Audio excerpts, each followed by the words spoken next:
texting is addicting. I mean, it's addicting for all of us. It's the way that we communicate. It's the way I communicate with my residents.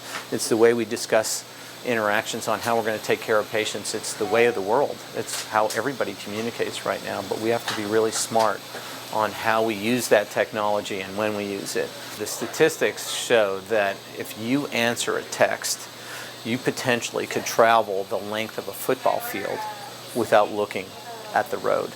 So just imagine that you're crossing the Titans football stadium on how many potential problems can occur during that length of distraction.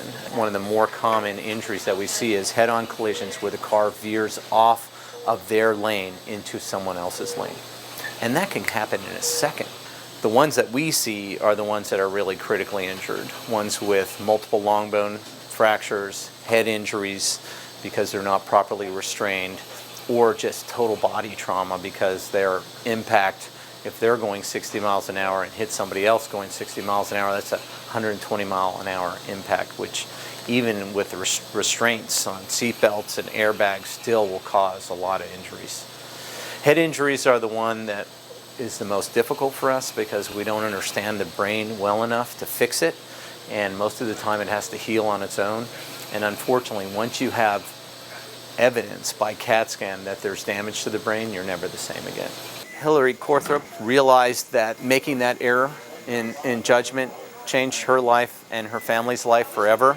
And so she tells her story of what she was doing when she was involved in her car accident. She suffered a pretty significant brain injury and is struggling to recover from that even now several years later. And so peer pressure is really important, and if we can get people that have made that mistake, perhaps even those that aren't even badly injured, which I don't see, and encouraging them to affect the decisions of their friends and families not to make the same decision, because the consequences are what you see up here in this unit.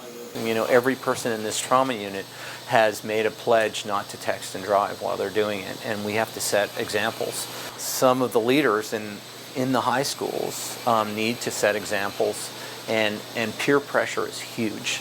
So it's okay if it comes from me, but if it comes from their peers on what it potentially can do, and seeing some of these teenagers up here on ventilators, critically ill, that's an eye-opener.